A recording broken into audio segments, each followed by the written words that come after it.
Fala galera, tudo beleza? Estou aqui mais uma vez para comentar com vocês a lição do dia e hoje o meu comentário é sobre Jeremias de 9 a 11.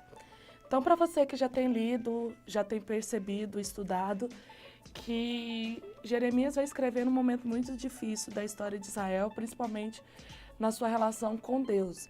Jeremias vai escrever enquanto o povo estava sendo entregue à idolatria, ao paganismo, e o povo de Judá estava tão entregue a essa situação de distância de Deus, que em alguns momentos, nos outros capítulos, você deve ter percebido que até sacrifícios humanos o povo de Israel já estava praticando, estava matando seus filhos em homenagem aos deuses os deuses da terra. Então, continuando nesse contexto, no capítulo 9 e 10, a gente vai ver Jeremias se lamentando pela idolatria do povo.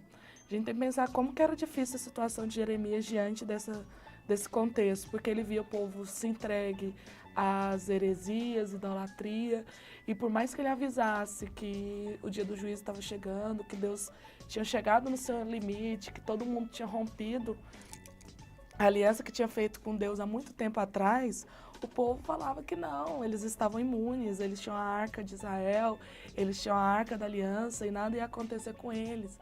Então eles estavam colocando a fé nos objetos do templo de Jerusalém, mas eles esqueciam da sua adoração em relação a Deus.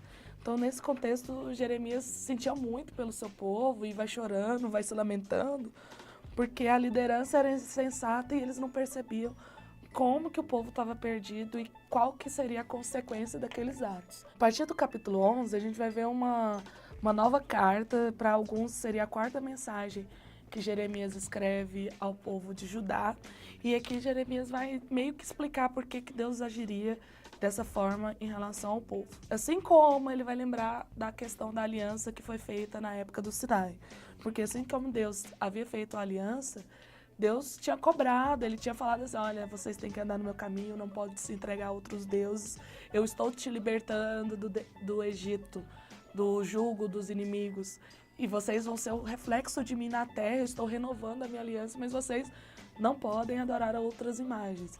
E o povo estava justamente falando aquilo que Deus tinha falado para não fazer, e estava fazendo muito pior, e isso estava gerando um problema para Deus.